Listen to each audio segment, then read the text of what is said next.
Welcome into 2-for-1 Drafts. Austin Gayle here with my guy, Mike Renner, ready to rip it up. Got 10 bold predictions on rookies entering the 2020 season. Going to preview the college football week 1, a little what's on tap. And then I sat down with, not you, I sat down with the Ringer's Danny Kelly. Can you tell the people, Mike, why you weren't able to make that interview? Yes, I have pink eye. You can kind of, if you're watching YouTube right now, you can probably see I'm recovering. I'm 7 days in right now. Yesterday, though, it was pretty bad. A pink eye survivor. It was rough, and contrary to what you might say, it wasn't from eating ass. It was from, I think I was from petting a dog. No one was. I haven't eaten ass in like weeks, so it definitely wasn't from that. Jeez, a dog. I don't know if that's better or worse. I got to be honest. I met a new dog. His name was Tucker. He's a great guy. He's a little golden Sounds doodle. great. It was, but he gave me pink eye, I think, because that's common. Apparently, I was looking it up because it obviously sucked, and it's common to get it from when you meet a new dog. I don't know how common it is because it hasn't happened to me. But if we're self-degrading, I look more homeless than usual because I moved into a new apartment recently, and there's a washer and dryer single unit. So it washes and dries your clothes in the same Which I've never heard of. Which I've never heard of. I thought I didn't have a dryer when I moved in the new place. I put my clothes in there, and they're in there for 3 hours and 45 minutes. I'm fucking... That should have been your first sign. I was like, what is going on? I've never used one of these before, whatever. I come out, I got a handful of clothes. All of them are shrunk to like toddler size, that dog size probably. So now I have like 8 pieces of clothing that still survived. So I apologize for that. But I mean, you didn't come on this podcast to hear about pink eye and shrunken clothes. You came on the pod to talk a little bit of football. Specifically, let's start with Tyler Shelvin and Jamar Chase. Before we get into the bold rookie predictions, I want to bring up Jamar Chase and Tyler Shelvin, both of the LSU standouts opting out of the 2020 season. Start with Jamar Chase. I feel like this one was very obvious. Yeah, these guys could not have been on more different ends of the spectrum in terms of like who should have been opting out here. Jamar Chase might have, of all players in college football, the most, should have opted out. Mm-hmm. Like he should have opted out, and nothing to do with like coronavirus. Just like if it was an option for him not to play this season, like there was no raising his draft stock after what he did last year. Yep. 20 touchdowns, led the nation in touchdowns, receiving yards, deep catches, deep receiving yards. Like he did it all for LSU. He was only going to regress statistically.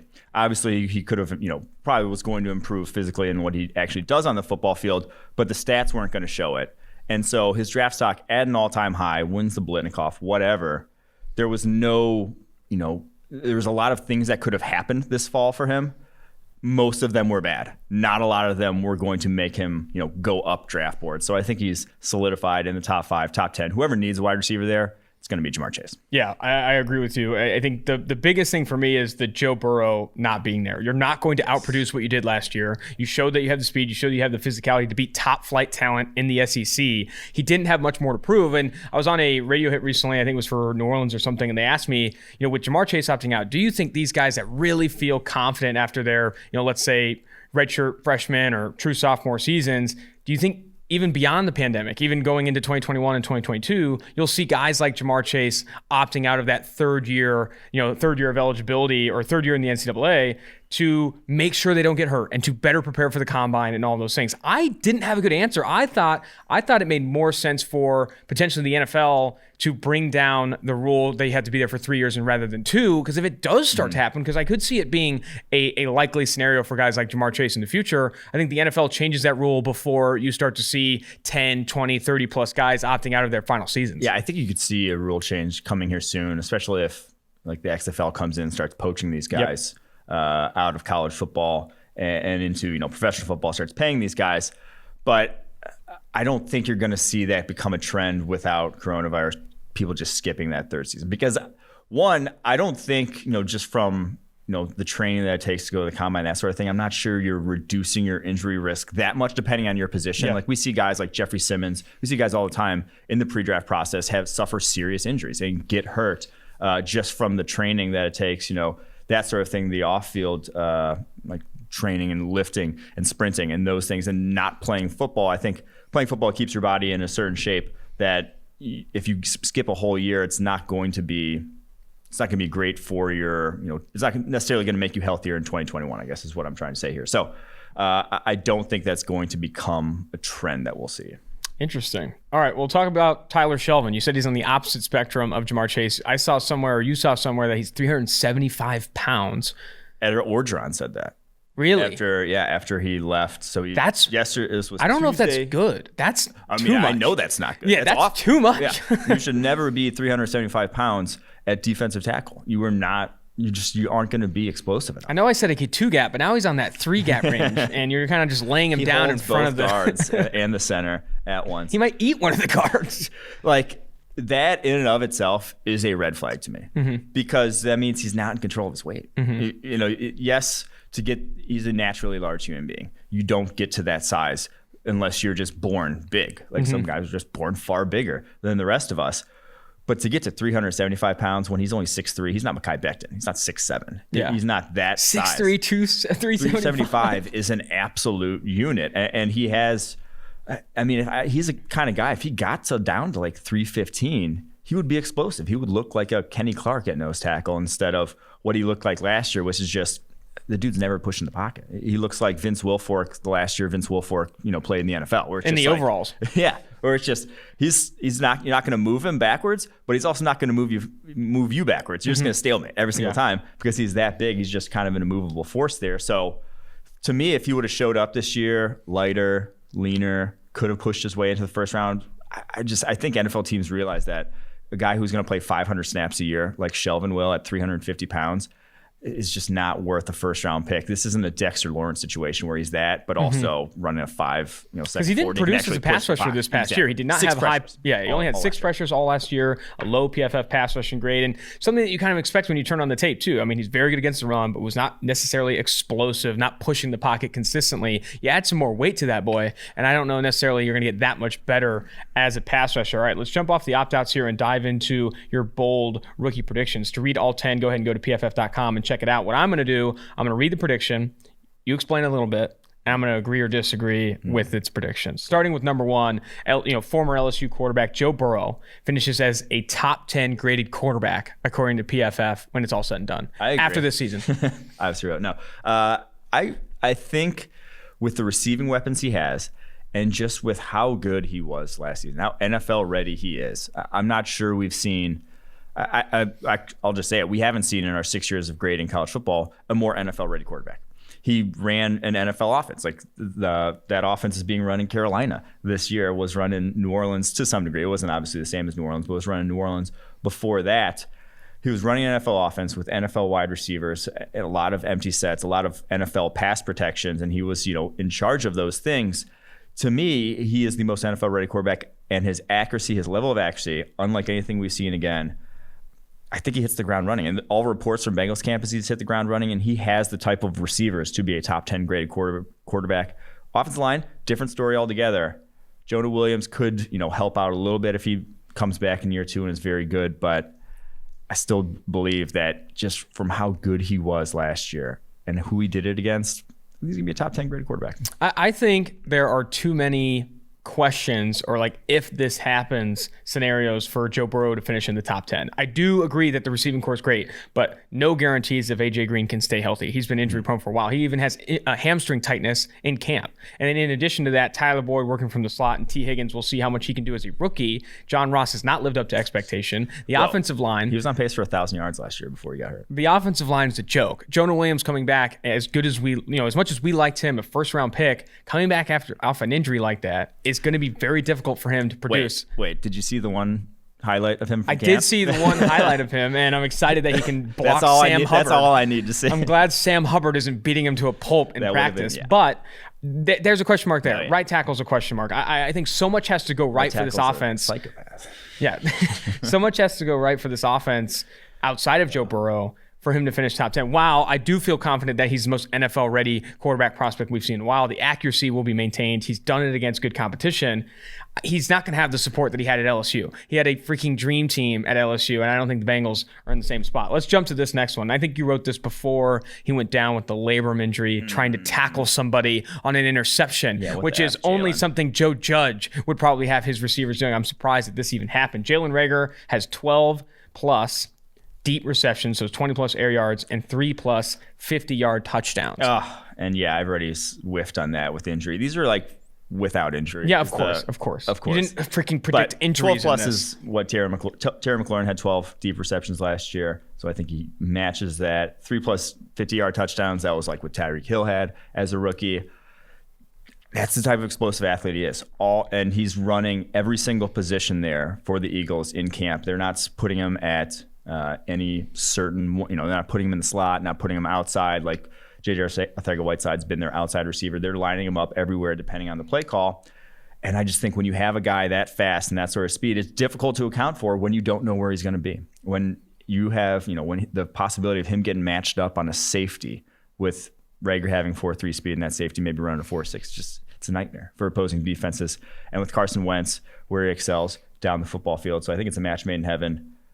Fortunately, the labrum injury might limit that, but I still think you see a good rookie season from Rager when he's back. I don't think it's being talked about enough that the Eagles are interested in using him all over, because at TCU they almost exclusively played him at right receiver and never, really tempted playing him in the slot or even out of the backfield and try and get creative with his usage. Doing that with him is very important. Like getting creative with a guy that explosive and his, positional alignment, I think is super important. I hope he comes back from injury and you're able to see some of the success there. What is your opinion? A little twofer here. J.J. Arcega-Whiteside getting some hype coming out of camp. Are you excited? Where are you at right now mentally? Where I'm at. No, I'm excited. And the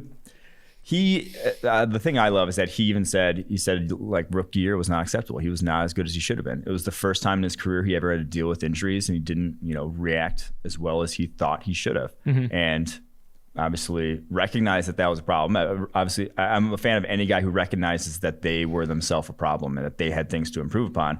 And I think the fact that he did that is showing now in year 2 that he has a much better rapport with Carson Wentz, and by all accounts, he is been their number 1 receiver in training camp.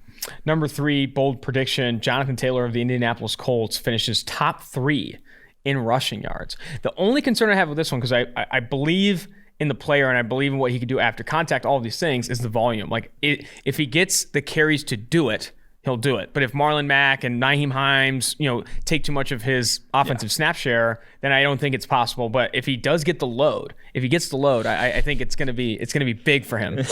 Applause.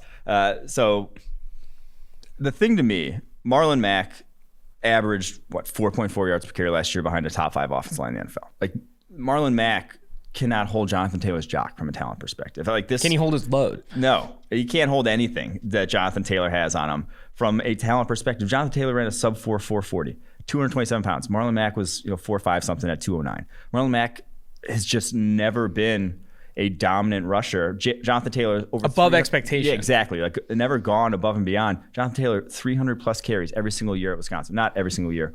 Averaged over 300 yards. 300 carries, per season at Wisconsin, and they drafted him 35th over, like in the top 50. Mm-hmm. He's going to get the bulk of the carries. Yeah. It'll end up like there's no question about workload with him. He can handle it, and he's behind one of the best offensive line in the NFL. Much faster, much better home run threat than Marlon Mack. To me, this one's a no-brainer. I think he ends up getting the bulk of the carries there.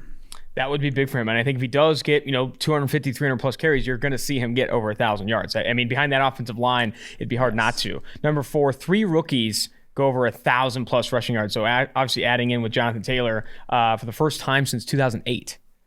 Yes. I think this rookie, that speaks to how good this rookie running back class really was. And in my eyes, there was like a tier of about 6. I think I said this during draft season, maybe 5 or 6, depending on how you view Antonio Gibson. I would put him in that tier. I think he's that talented. But just of guys who are true starting, elusive running backs in the NFL that like you can give the bulk of the carries to and should be starting from day one. They were obviously, Clyde Edwards-Helaire, Jonathan Taylor, Cam Akers, DeAndre Swift. I thought the Utah running back, who names escape me that I never remember names on. Okay. Went to the Bills. I thought him as well. Zach Moss. It just came to me. And then Antonio Gibson. I thought those guys were damn near interchangeable in terms of they're just all at a similar level in my eyes in terms of talent. And I think you see Taylor, Clyde Edwards-Helaire, and Akers at least in a situation right now where they're going to get the bulk of the carries, I think. And then if any of those other guys, J.K. Dobbins obviously gets in there as well. I think you could see this at least being 3 guys over 1,000 yards, even though, we're a passing league now. I think you're going to see just how talented this running back class was. I think with Taylor, I have questions about the volume. How much is Marlon Mack and Nyheim Hines going in there? With Cam Akers, I put him right in that category where he's going to get the volume. Same with Clyde Edwards-Helaire. I think of those three guys, I think Helaire has the most opportunity to be a 1,000-yard rusher. I'd say Cam Akers is second because almost near guaranteed volume, but that offensive line in Los Angeles is gross. And when we talk to Danny Kelly later, not you, just me, due to the pink eye, he talks about Cam Akers and the volume he's going to see and the opportunity he has and how good he was dealing with the bad offensive line at Florida State, all this stuff. But that Rams offensive line is really bad. I could see that hurting him. And as for... And bad, so I'll say is bad college offensive lines do not compare to bad NFL offensive lines. The mismatch is so much more bad so much college steeper. Offensive lines, like guys will like lose their blocks, but you're not getting a lot of penetration in the backfield just because college defensive lines don't have a lot of athletes that can get into the backfield. That when you get in the pros and you're behind a bad offensive line, especially on the interior, guys in your face immediately when you're getting the handoff, and so it's just a little bit different. All right, no rookie tight end gets over 400 yards for the first time since 2014. That's bold. I like that.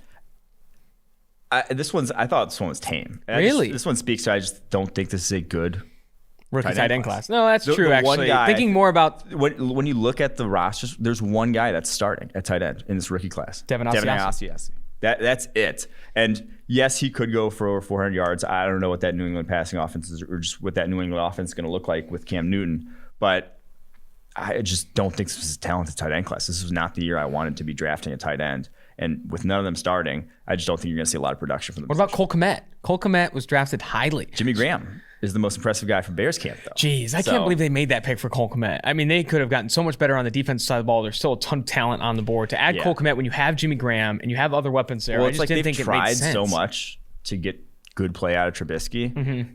It's not going to come from adding more weapons at this point. No. It's going to come from like Allen Robinson is one of the most underrated receivers in the NFL. Exactly. Like and Anthony you can't take Miller advantage. Is very good as well. And you had Jimmy Graham. They had signed Jimmy Graham before they drafted Cole Kmet. Now, obviously, that's a short-term play versus a long-term play. And if you really think he is a good developmental tight end, whatever, by all means. But again, I don't think adding more weapons is what's going to push Trubisky over the hump. It's going to have to come from within.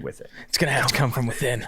Number 6, and I think this is one of your more tame ones. It's Michael Pittman Jr., the Indianapolis Colts receiver out of USC, leads all rookies in receptions. Who else? I know T.Y. Hilton's there, but I think you're going to see Phillip Rivers pepper this kid. I mean, he's a big-bodied, contested catch receiver, catches everything thrown his way. I don't think he has the dynamism of a T.Y. Hilton, but I think he has dynamism, great word. A lot of consistency. Yeah. Like he is one of the more consistent and I feel like dependable rookie receivers. Other guys have explosiveness and have seen flashes of fantastic play, but Pittman, you saw every week really stay consistent from a hands perspective, contested catches. I'm all in on Michael Pittman Jr. leading the NFL rookies in receptions. And the other thing was this stat I found interesting. I don't even know if you can call this a stat, but the smallest 1,000-yard receiver Phillip Rivers has ever thrown to is Keenan Allen. Oh, wow. 6'2", 210 is the smallest one. You got guys like Vincent Jackson who have gone over 1,000 yards. Mike Williams, obviously. Like he has thrown to big receivers, Antonio Gates as well. Like that's who he targets. He likes the big body guys with the catch radius over the middle of the field.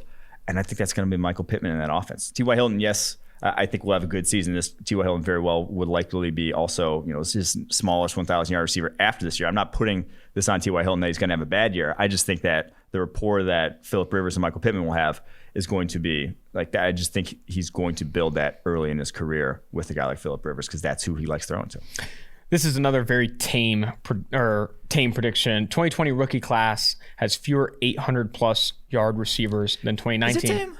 Well, last year, there's so many good receivers, and so many had good volume. But everyone said that this is the best since 14. I know, but from a talent perspective, yes, but I don't see the same opportunity for this upcoming rookie class. Like A.J. Brown is instantly the best receiver on the Titans. Terry McLaurin, best receiver on the Washington Redskins, now the football team.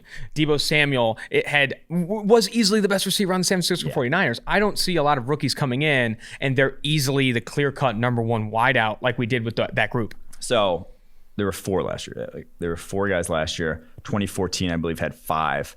There's never been more than 2 in any other season since 2006. So that was rare. Yeah. To have that many 800-plus yard receivers. It just doesn't happen usually in the NFL. But I do think with how good this receiving class is, that kind of like you saying that there are guys who are in good situations. Michael Pittman's still in a good situation. I think Justin Jefferson's in a good situation. He's a clear-cut number 2 in that offense, in an offense that really only uses 2 wide receivers. I think CeeDee Lamb is in a high-volume passing offense that's very talented. Jerry Jeudy's a clear-cut number 2. Henry Ruggs, a clear-cut. I don't even know with the Raiders. I don't know who Derek Carr is. He's a clear-cut number 1, I would say. But like he is going to be on the field every single game. So I do think there are guys who will have opportunities. But yeah, like I said, 800 yards is a lot. Like guys do not, as much as we love, rookies and you pimp them up all spring and you get so excited about what they can do to your football team, there just aren't a lot of guys that make big impacts year one. So I do think that you will see fewer this season. According to PFF's fantasy projections, which are built by a combination of Kevin Cole and Eric Eager, the rookie currently projected to have the most targets and most receiving yards is CeeDee Lamb of the Dallas Cowboys at 859 and 96 targets. That is impressive. Shortly after that, it's Henry Ruggs, 83 targets, 700 receiving yards. I think CeeDee Lamb's going to cook in that offense with how talented, obviously Amari Cooper and Michael Gallup are. I think Dak Prescott is going to have a big year. Mike McCarthy coming in fresh off a very good office visit here in Cincinnati to PFF. Changed his life. But I'm with you on this one. I think it's a tame prediction. I don't see that many rookie receivers getting over 800 yards. Number 8, Jalen Johnson, the Chicago Bears cornerback, one of my favorite picks in the draft, and easily my favorite pick for the Bears, will be the highest graded rookie corner. And I think, so I saw a report that he's ready. Someone in Bears camp was saying he's ready. He has instincts. He gets it, and that's exactly what you saw at Utah. The guy gets it. He understands route anticipation and diagnosing plays quickly and when to click and close, when to chase like legit ball production, forcing completions and interceptions, and that's how you're going to grade well. 1, you can't give up big plays, and this guy allowed the lowest passer rating of any cornerback in the class on passes of 10 plus air yards. 2. Yeah, he's going to get a ton of hands on the ball. Yeah. I mean, on the passes. You love getting your hands on the ball, but the thing about, you touched on it there, that I'm saying he's going to be the number 1 cornerback is that he would take chances when he could take a chance, but was not getting torched deep because he was not taking bad chances on like double moves and stuff. You did not see him get burned a lot on that this past year. You saw it back as a sophomore, but not as much as past year. And I think the tape study, the amount that he puts in and the way he sees the game is going to translate quickly to the NFL. Those sort of things are the guys you like right out the gate. Maybe he's not as physically gifted as some of the other cornerbacks in this class, and that's why he fell to the second round. But I do think the way he plays the game will translate immediately to the NFL, especially to that Bears scheme where he's playing a lot of off, gets to see things in front of him for the most part. I just think he's going to be, like I said, the highest grade rookie cornerback. On that note, I talked to Danny Kelly about this, and we'll get to that interview. And then there's no one in his way, obviously, with Artie Burns going on ACL. On that note, I talked to Danny Kelly about this. Prince Amukamara released from the Las Vegas Raiders. Damon Arnett expected to start opposite of Trayvon Mullen. What are your thoughts on Damon Arnett in a starting role outside in the NFL in 2020? I think he could be good right out the gate. I didn't like the pick. I didn't like the pick, but he was, I didn't like the pick because he was old, but he was also very good last year. Like he was very in an NFL ready scheme. Like that's Ohio State cornerbacks hit the ground running. I just worried about, is he going to get any better at this point? I thought that was about who he was, and he has really good ball skills. I think it's going to be a physical outside cornerback duo. The thing I worry about there is Paul Guenther, the defense coordinator. Right? It's Paul Guenther? Yeah. Right? Okay, Paul Guenther, defense coordinator. He's a quarters too high safety type of coach.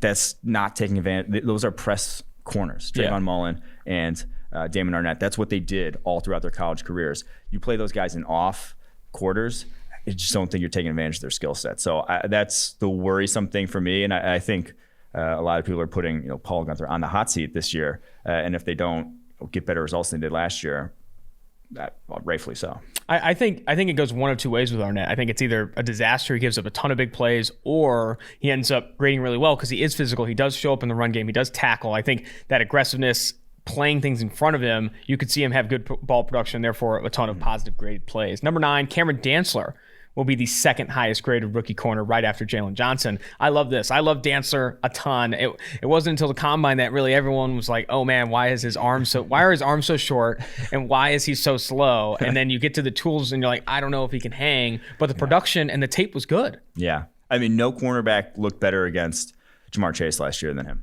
He was quite easily the best. You had Trayvon Diggs drafted a full round ahead of him. get just slapped around by Jamar Chase. Cameron Dantzler looked night and day different. And that's when you go up against good competition, those carry more weight in the evaluation process. Those should carry more weight in the evaluation process. And so the fact that he did not get, torched and was sticking and had a pass breakup and a go route against Jamar Chase, that was impressive. And yes, he was slow, but that was never on tape. There was no point where I was like, okay, yeah, he's going to run a little slow. Like he just didn't, he played a lot faster than that 40 time. Yeah.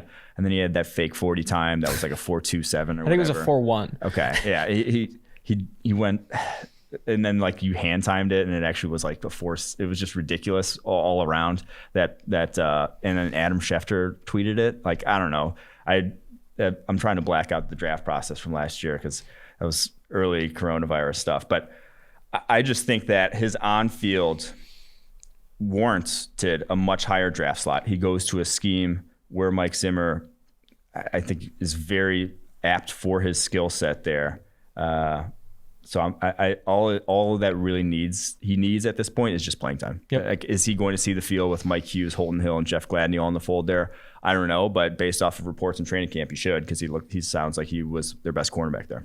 Training camp propaganda, let me mind you. Number 10, outside of the teams that picked quarterbacks, the Lions draft class will finish the highest in PFF wins above replacement, or PFF WAR, in 2019. They ended up grabbing the 28th, 40th, and 74th ranked players on PFF's big board. Yes. A lot better. I did not love the TJ Hawkinson pick a year ago, but I feel like this year, DeAndre Swift getting added to the mix, obviously Jeffrey Okudah. Like, this is going to be a good draft class. I think they started hot and continue to do that. Yeah, I mean, this isn't the boldest of takes. They had the 3rd overall pick. Fair. And they had a lot of draft capital. And you took out the 2 quarterbacks, yeah. And I took out one of the teams ahead of them. So I do think, though, the guys they got are impact guys right away. Okudah, I think Jonah Jackson going to start right away and be good players. I think Julian Akwara could start right away for them at outside linebacker. DeAndre Swift obviously going to start right away, I believe, over Kerryon Johnson, or at least Kerryon Johnson with all his injuries. He'll be starting sooner Swift than is later. battling an injury, though, right now, too.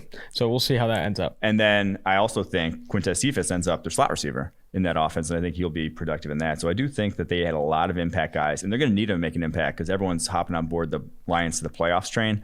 I don't necessarily see it, but I do think that they're going to get a big impact. People are just really in love with Matthew Stafford maintaining what he did last year across a full season. Yes. If he does that, I'm on board with them making the playoffs. It's a 17 playoff next year, Mike. I mean, it's 7 teams make the playoffs. I could see if Matthew Stafford plays as well, or 80% of what he played last. He was the number 1 graded quarterback from a clean pocket through the first 9 weeks. Okay. Top in air yards, all this stuff. However, it's easier said than done to expect Matthew Stafford to maintain that level of play across a full season. So. I worry more defensive side of the ball. Oh, really? I mean, they're schematically on defense. You hear we've had the conversations. You hear Devontae Adams say, "Oh gosh, if you've not seen what about this, what Damon Harrison have you seen the told us? Devontae Adams video on YouTube where he talks about his releases, his routes, and Brian Baldinger's like, you know here that when the guy follows you." That it's man coverage, right? And Devontae's like, yeah, that's they never disguise it. And I'm just like, and Darius Slay quote tweeted that and said, yeah, that's true. We didn't disguise anything. Oh, we never gonna disguise it. Some of the off-air, we interviewed Damon Snacks Harrison earlier in the year, and some of the stuff he told us off the podcast is like insane. It's insane regarding that. My buddy Nick used to play there. Yeah, Nick Ballore. So I've heard some stories there. It's incredible what's going on the defensive side of the ball for Detroit. All right, that's going to do it for the 10 bold predictions. We're going to quickly do a What's on Tap segment where we preview college football week 1. We got to run through this quickly, Mike, and then let's get to that interview with Danny Kelly from The Ringer. Starting with Thursday, this looks bleak, man. I know you're trying to highlight a matchup here, but you have Central Arkansas at UAB, South Alabama. Don't say it looks bleak. We have a What's on Tap, all right? It didn't look like we would always have a What's on Tap. What's on Tap? Absolute garbage. We're drinking at least. What's on Tap? Non-alcoholic PBRs is what it looks like. This is the new Heineken that's zero. Oh, no, stop. Zero stop, alcohol. Stop. All right. Central Arkansas at UAB and South Alabama at Southern Miss. What should we be watching? What should we be drinking on Thursday? One, how crazy is it that Central Arkansas is going to play 2 games before pretty much 100% of the FBS plays like 1? It's crazy. Awesome for them. They're getting a lot of shine in the national spotlight. Bears. But Robert Rochelle, the guy that pretty much everyone talked about if you watched them play Austin Peay last week, 0 catches on 1 target. Also had a PI though. Don't talk about that PI. But it wasn't. I thought it was a bad call. But he's super fast, and he's going up against this guy, Jalen Adams. I don't know if you've watched any of the highlights of his kick returns. Had 3 return touchdowns last year. The Looked monster like they're in speedster. fast Yeah. forward. They had Quez Watkins last year, who he's going to take over that role. Runs like this guy. I think is faster than Quez Watkins. At least plays faster. Only 48 catches for 485 yards last year. But I'm hoping for some big things, and I'm hoping that they. And regardless of the level of competition, if Robert Rochelle's going against speed like Jalen Adams has, it's going to provide a challenge. Should be fun to watch. # Saturday, MTSU at Army. Reed Blankenship gets some love in draft communities. What are you looking for against Army? He's going to have to tackle. I mean, it's not coverage against Army. And that's the thing is he was soft a little. Like he's like 196 is what he listed at. Not a great tackler. That's probably his biggest weakness. And so he's going to have to tackle against Army. They're not going to be throwing it a lot. So that's what I'm going to be looking for in that one. I believe he finished I think inside the top 10 in like forced missed tackle percentage, like on the bad side of that top 10. Like he has struggled with missed tackles. And I think against Army, I feel like there's certain positions you hate watching against Army, like pass rushers and stuff. Like you're trying to actually look at like a guy like, but this guy I think has an opportunity to, if he shows up in the box and 10 tackles, no misses, like that's a huge uplift for him. And the interesting thing about Blankenship, and I'm going to get out ahead of this take, I think he should be a cornerback. I think that's his best position in the NFL. And if I was an NFL team drafting, you move him to cornerback, first white cornerback since Jason Sehorn, you got some new fans on board right there. Maybe. I don't know. I feel like he needs to tackle first. Let's see what this guy does. I mean, that's the Army. thing. It's like the tackling thing. If it is a cornerback problem, is not as big a deal. No, that's true. I think he has the skills to play cornerback. 6'1", 196 would look much better at cornerback. This other game I'm a lot more excited for. I really like Reggie Roberson and Shane Buechele. SMU is going against Texas State. Roberson, I know you watched a ton of Prochet last year, but Roberson showed up a ton. And I thought Roberson had a little bit more than what Prochet brought to the table. When Prochet got an invite to the Senior Bowl, I think I came away more impressed with Roberson than I did Prochet. Prochet obviously had some really good contested catches. Yeah. I really liked his ball skills, but like I think Roberson actually had more opportunities where he was actually separating downfield. I could see Roberson have a really good year this year. Yeah, so he was the outside receiver there. He went for 250 against Temple, even though that Temple cornerback he was torching might have been the worst college cornerback I've ever seen. He was just... Was he Temple tough? He was just like, he was running in a straight line. He just ran a straight line. Reggie Roberson, he's not that fast. Like he's probably a 4 or 5 flat guy. Like he's 6 foot 200. He's not that fast. And this dude was probably about 10 yards behind him at the catch point. And just having to flip his hips and run with them. So that cornerback was pretty rough. Don't draft that guy. That's my take on him. But the better game for Roberson to watch is when he went up against TCU. Yep. Because he sauced Jeff Gladney on the slant and go, and he also mossed Trayvon Moehrig on a seam route just out jumped him there. So he's got something. He's got a little something, and definitely more of an NFL body than James Prochet. Even though I love Prochet's ball skills, not on Prochet's level with his ball skills, but. I'm interested to see what he does as kind of like the guy that Buechele is going to, because Buechele's going to give him some chances. That dude slings it around. He does sling the rock, and he's the guy where you're like he's still in college football, and that's wild to me because his first game. Do you remember this was against Deshaun Kaiser? I think it was at Texas. Really, it was the OT game that Tyrone Swoops. Oh yeah. Like they kept putting him in at the end, and he would just wildcat. Yeah, wildcat it. That was his very first college football game. I feel so long ago. That was exactly. Like I couldn't even believe that. Like when I was looking up Buechele's history over the summer, I was like, oh my God, that was him. So 29 big time throws last year though for Buechele. I'm interested to see what he does. I don't think he's realistically like a big riser in the draft process. I think we know what he is at this point. He's been in college since like 2010. Arkansas State at Memphis. There's not a lot to love about Arkansas State. William Bradley King transferred to Baylor, and that was easily their best player. But on Memphis' side, DeMonte Coxey gets some love in draft communities, and so does TJ Carter. And I like, of all the guys on Memphis, TJ Carter is my favorite. He's the guy that's graded really well in press coverage for us, and he's a smaller corner. And you see that right off the bat. But like what he does to stick in coverage at Memphis, I think is impressive. And like it's always hard to overlook size concerns and even maybe athleticism concerns. But with TJ Carter, the production has been very good at Memphis. Yeah, we've talked about him a ton. And the thing is, he's listed at 5'11". And if you're a cornerback in college football and they don't list you at 6 foot, you're 5'8". Like, you're tiny. You're fucking. You're not even close to. My Tinder bio says 5'11". Yeah, exactly. If it says 5'11", you're not even close. Sorry, because if you were 5'11", they would give you 6 foot. You know. They better. So I think he's quite a bit shorter than that, unfortunately. But I'm still a fan of his game. We've talked about that. The guy here to really watch though is Kenneth Gainwell, the running back. He's maybe the best receiving running back in college football.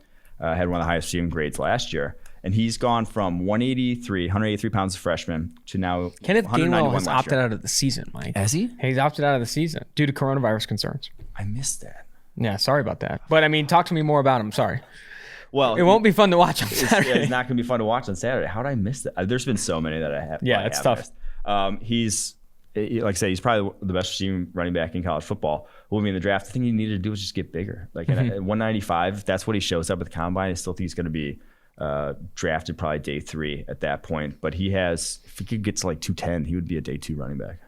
And then Demonte Coxey, wide receiver, back-to-back 1,000-yard seasons. But I think there's a reason why, with all these playmakers at Memphis, he did not declare as a junior. He's just no juice, no speed off the line of scrimmage. You notice that very quickly too, because I've seen him grade well. Contested catch percentage has been good, and you turn on the tape and you're like, oh god, this guy can't create separation. He's not quick. He's not he's not elusive. He reminds me of Lil Jordan Humphrey from Texas, which is not a good comp. Lil Jordan Humphrey, his tape was honestly hard to watch, seeing how slow he was. Over 1,000 yards, like at Texas, racked up broken tackles too. But just like there was no. He's like Juwan Jennings. Yeah. Okay. All right. You had to go there. We'll see how Juwan Jennings does. Juwan Jennings at least had some hips on him. He's a little stiff. All right. Monday we got BYU at Navy. I remember last year I was at the founder of PFF's house watching the Holy War BYU at Utah. I think is what it was. And Matt Bushman was lighting it up. This guy was fantastic. He unfortunately won't be playing in this game, because of he's out for the season with an injury. But dude, 25 years old, gonna turn 26 next year. Does he come back? Does he get another year of eligibility and play at BYU again? Because this is easily the best prospect on BYU's team. He may be the best offensive player on BYU's team. Him and Brady Christensen. So the tackle Brady Christensen, they're both, I think, draftable. Bushman though, at his age, and he's just like stiff. Like he's probably like in line fairly fast, but the dude just has no sink to his hips. Terrell Burgess in that game locked him up quite a bit. And Terrell Burgess is small, listed at 5'11", actually not. And so going to be 26 years old, out for the season already. I wouldn't be surprised if he goes undrafted if he declares. Brady Christensen, though, is probably then the one to watch. Not necessarily in this game because Navy's not necessarily bringing the best in terms of pass rushers. And Fair. His biggest weakness is that he's like barely scraping 300 pounds, no power to his game whatsoever. That's not really going to get exposed against Navy. But if there is a guy to watch in this game, it's him. He's a junior, but he's 5 years removed from high school. So. All right, that's going to do it for What's on Tap. It was kind of a tough one, kind of picking what you can find out of these matchups. That was not the best What's on Tap. I didn't like the beers we were served. It's only getting up. It's like a exponential curve. Exponential curve. College football week 2, we're going to have some legit matchups, some legit prospects to watch on the What's on Tap segment. But until next time, we're going to do a quick little break, get some reads in, get some sponsors in, and then we're going to jump to the Danny Kelly interview. Danny Kelly with the Ringer. Let's jump to that. Joining 2-for-1 Drafts is not Mike Renner. I do not have my co-host with me. Instead, I have the Ringer's Danny Kelly. Danny, it's great to have you on the pod. You've been on before with Mike and myself. Now, just me. I'm sorry to break it to you, but Mike cannot make it today. Oh, man. Well, I appreciate it. We'll miss Mike, but it's definitely good to talk to you again, man. Yeah, I mean, with Mike, he lives an interesting life. Mike Renner, former Bachelorette contestant, kind of has his way with, what he does in life. And I think that leads him into some risky situations that, eventually end up hurting him on the back end. However, we won't dive into that a ton. The reason I wanted to bring you on, not so much talk about the 2021 class. I'm tired of talking about opt-outs, man. I don't want to bring up more opt-outs. It sucks to see how many players. You just saw UCF. I don't know if you saw, but 11 players opting out on UCF squad. Like, it's going to be a very interesting year for college football. But with rookies specifically, what's some of the buzz? These training camp videos, man, inject them into my veins. Every single one feels incredible to see. But what's some of the buzz that you're hearing about rookies, and some rookies that you're feeling good about after the draft, now in a role where you might see decent enough volume for them having successful year one in 2020? Well, before last week, I would have been really excited about Jalen Reagor with the Eagles because Oh, he was apparently brutal. just lighting it up in camp. He had a labrum injury, I believe, and that'll keep him out a few weeks. So I think he's going to be able to come back and make a big impact in that offense. But obviously, keep in mind, first couple of weeks, I think he's going to be out. But it was cool to see him really establish himself, making a lot of big plays in that offense. Another sleeper, actually, who's been making a lot of noise in Philly is John Hightower out of Boise State. Oh, really? He's a big, I think he was a 5th rounder. He's a speedster. Kind of flew under the radar a little bit, but there's really good buzz out of Philly right now with him. So he's a guy to kind of keep in mind. I saw Jimmy Kempski actually said he has a strong belief that Hightower is going to play a role in week 1. So, oh man. I'm actually not surprised by that, though. I think I like John Hightower coming out of Boise State. I think he wasn't targeted enough, and he ran a very limited route tree. They wanted to push him downfield, but when he does get in a straight line, he can blow it up. I mean, he's a very fast, straight line mover, and I think that doesn't necessarily completely replace Jalen Reagor's role, but they wanted to add speed this offseason. That's obvious. Yeah. They wanted to add speed to that offense, and John Hightower, I think, does exactly that. So it'll be interesting to see if he does get a role. Another receiver I want to bring up, because I know you were specifically high on this guy, not so much as Mike and myself, but Brian Edwards out of South Carolina, who could have a role given significant buzz coming out of Las Vegas right now. Everyone loves Henry Ruggs, second-year Clemson product, Hunter Renfrow, but Brian Edwards making some plays. What's your opinion of his potential impact in Las Vegas this year? Yeah, I think, I think he fits that offense really well. With the style of quarterback that Derek Carr is, who he's meticulous. He doesn't push the ball, and he's not a super aggressive passer. I think that having Edwards as like that starting X receiver, he can get open underneath. He's a big body. He's a reliable target. All the things that I really liked about him, honestly, before the draft, I think that's showing up in camp right now. It sounds like he's probably on pace to have a pretty big role. Tyrell Williams has an injury. I think he's got a shoulder thing that's potentially going to keep him out of games, or at least limit him in games. Edwards, I think the way he can use his size, I think one of the things that's like underrated about him, I thought he was a really good route runner. And so just getting him into that Gruden offense where he can be where he's supposed to be at the time he's supposed to be there. So Derek Carr can just hit him. I think that's going to be a big part of it. There's some hot takes out there that he'll actually score more fantasy points than Ruggs. I'm not sure if I'm there. I think Ruggs is actually going to be a pretty fun player in his rookie year, especially, they've got him lined up at the Z. I think they got him lined up in the slot. He can do some really interesting things, moving around the formation. So I'm not quite ready to put Edwards over Ruggs, but I think it's indicative of Edwards' talent that he's already kind of being talked about as a potential starter. I think that's really, a good fit for him offensively too. Starting with Edwards, I think he's going to fit into that Raiders offense as that bigger bodied possession receiver that Gruden likes to lean on when he isn't, targeting the slot or targeting his new speedster, Henry Ruggs. So I do think his skill set, I didn't love his separation ability. I didn't see him as an elite separator in this class, specifically on valuable routes, winning routes downfield. A ton of his production was on screens and underneath routes, But John Gruden and Derek Carr love a good underneath route. I talk to Bruce Gradkowski all the time, a PFF analyst and former Raiders quarterback. They run quick game up there with the most in the NFL. Like, they love quick game. They love getting the ball out quick. And Brian Edwards, like you said, does well with the ball in his hands, a ton of production on screens and gets open underneath. And with Ruggs, I remember the joke coming out with Ruggs was that Derek Carr never throws downfield. Why would you add a guy with his speed, a vertical threat? Dude, Henry Ruggs is also going to run a ton of underneath routes. He did not run a ton of deep. He didn't run a necessarily vertical route tree at Alabama. He only had a handful of receptions, 20-plus air yards downfield. Henry Ruggs is going to do a lot with the ball in his hands, running slants and getting open underneath. So I think this offense, as much as they want to be explosive down the football field, Derek Carr's not that guy. He's one of the more accurate quarterbacks in the NFL, top 3 over the past 3 years, and he does it by not throwing the ball downfield. Very similar to Drew Brees in that way. Let's talk running backs a little bit. Cam Akers maybe working with the ones there in Los Angeles. Antonio Gibson getting some hype with the Washington football team. Who are some rookie running backs that you feel are now through training camp playing themselves into a significant role in 2020? I think Akers is the guy that I'm maybe most excited about. I mean, obviously Clyde Edwards-Helaire and Jonathan Taylor are going to have big roles with their respective teams. Clyde Edwards-Helaire, the hype around this guy. This guy better freaking cure cancer in 2020 because I don't know if he's going to be able to live up to it unless he's like a 2000 player. It's absurd how much the fantasy community and everyone really wants to get on board the Helaire train. Yeah, no doubt. But honestly, like I'm really, really high on Cam Akers too. I think he has a chance to carve out a big, very important role. And for fantasy purposes, like, he's going to be involved in the screen game. He's going to get over the last 3 years, the Rams have given their running backs like more inside the 5-yard line rushes than like any team. Gurley led the NFL in 2017 and 2018, and then he was like 5th last year.